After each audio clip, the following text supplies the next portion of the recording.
എത്രയും ബഹുമാനപ്പെട്ട പ്രിയ സുഹൃത്ത് വായിക്കുവാൻ പേരാമ്പ്രയിൽ നിന്നും ഫാത്തിമ തഹ്ലിയ എഴുതുന്നു. സുഖമാണെന്ന് കരുതുന്നു. അതിനായി പ്രാർത്ഥിക്കുന്നു. പ്രവാസ ലോകത്ത് വലിയ പ്രയാസവും ബുദ്ധിമുട്ടും നേരിട്ടുകൊണ്ടിരിക്കുന്ന സമയമാണെന്നറിയാം. നിങ്ങൾക്ക് വേണ്ടി എപ്പോഴും പ്രാർത്ഥിക്കുന്നുണ്ട്. തിരക്കുകൾക്കിടയിലും നാട്ടിലെ കാര്യങ്ങൾ നിങ്ങൾ വീക്ഷിക്കുന്നുണ്ടെന്നറിയാം. തിരഞ്ഞെടുപ്പ് അടുത്തെത്തിയതറിയാമല്ലോ. നിയമസഭാ ഇലക്ഷൻ ആയതുകൊണ്ട് തന്നെ എല്ലാവരുടെയും വീട്ടിൽ എത്തിപ്പെടാനും വീട്ടുകാരെ നേരിൽ കാണാനും സാധിച്ചിട്ടില്ല. എല്ലാവരുടെയും നാട്ടിൽ പോയിരുന്നു മനസ്സ് നിറയുന്ന സ്നേഹം തന്നാണ് പേരാമ്പ്രക്കാർ സ്വീകരിക്കുന്നത്. അവരൊക്കെ നമ്മുടെ വിജയത്തിനായി ഏറെ പ്രതീക്ഷയിലാണ്.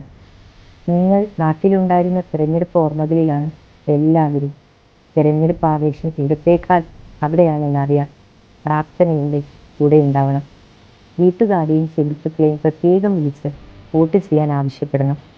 താമസിയാതെ തന്നെ നിങ്ങളെയും നിങ്ങളുടെ വീട്ടുകാരെയും നേരിൽ കാണാൻ ദൈവം അനുഗ്രഹിക്കട്ടെ.